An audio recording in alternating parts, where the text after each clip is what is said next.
So you've seen a Vikings blood mead. How about we do Dragon's Blood? That's coming up today on Homebrew Sorcery. What's up, guys? As we talked about in the intro, we're doing a little bit of a different variation on a fruit mead today.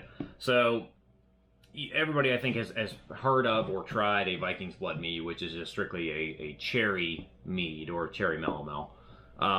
I've seen them everything from light and fizzy to 18% sweet meads. I mean, so there's all kinds of variation that way.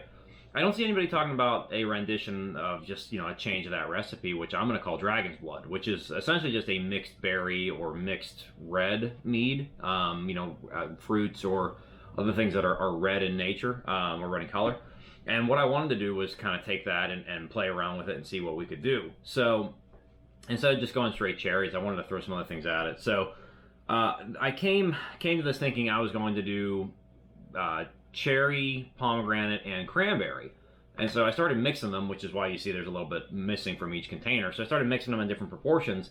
And what I found out, the cherry was just going to be the cranberry was going to be way too tart. So everything with cranberry in it was just way too tight. It was way too much. So I decided to nix the cranberry all together. So what I'm going to do is pomegranate, tart cherry, which isn't as tart as you might think. I was surprised. It really isn't. And it's nowhere near as tart as cranberry. And then black cherry. And we're trying a new yeast today. So after doing a lot of research and playing around with some other ideas, this is one that I keep seeing recommended that people really like, which is the Costa Blanc. This is, according to manufacturer specs, is great for reds. It's great for meads. It's especially for fruit forward ferments, and it's really good for ciders. Now, what really sparked my interest was that according to Red Star, when it's fermented at the lower end of their fermentation, which is I think between 64 and 80 is the temperature range that it works at. At that lower end, it leaves a residual sweetness, which is what I want. I don't want this to go dry. I'm aiming for the 8 to 10% range in this particular mead. This one's going to be still. This is not going to be a carbonated one. This is just going to be straight and still. And I'm excited to kind of mix and see what happens. I just figured these are all organic. So I thought I would just go with straight organic honey and just kind of keep with that theme.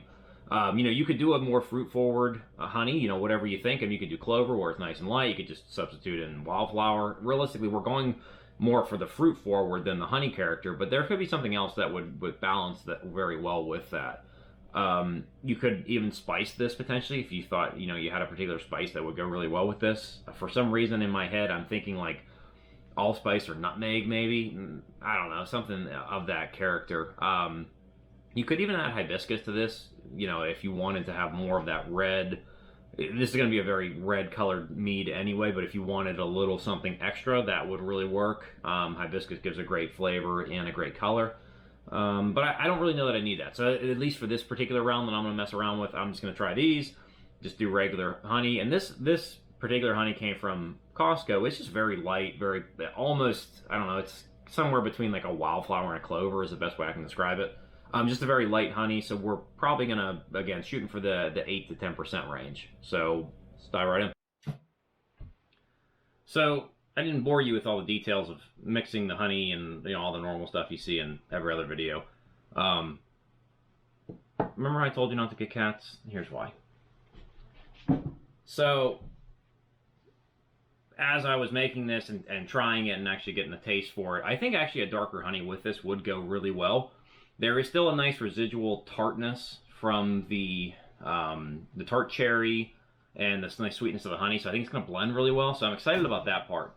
But as I was tasting it, I think it would actually go well with a darker honey. I think it would give it a good character. And I don't mean something like buckwheat or anything like that, but a darker honey, maybe a wildflower, a nice wildflower that's not a fall wildflower, if you know what I mean. Most of the fall wildflowers are very florally and because we have like goldenrod around here, and a lot of goldenrod honey is just terrible, at least to make mead with. But anyway, so a darker honey I think would go really well with this. So if you try this, I wouldn't be pigeonholed to a lighter honey. I would go probably something maybe on a darker side. A varietal honey again might go really good with this, and they would kind of come together and work together.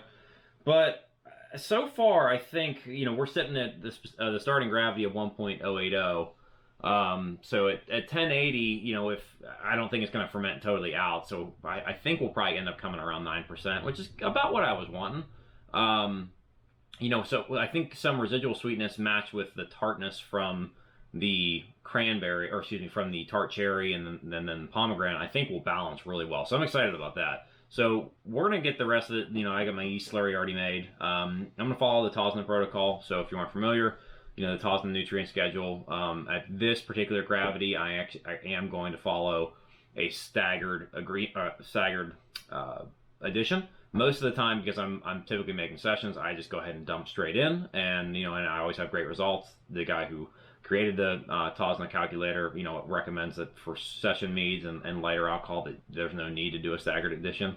So at this level, I am going to. So I'll probably do the first edition tomorrow, and then follow it shortly thereafter.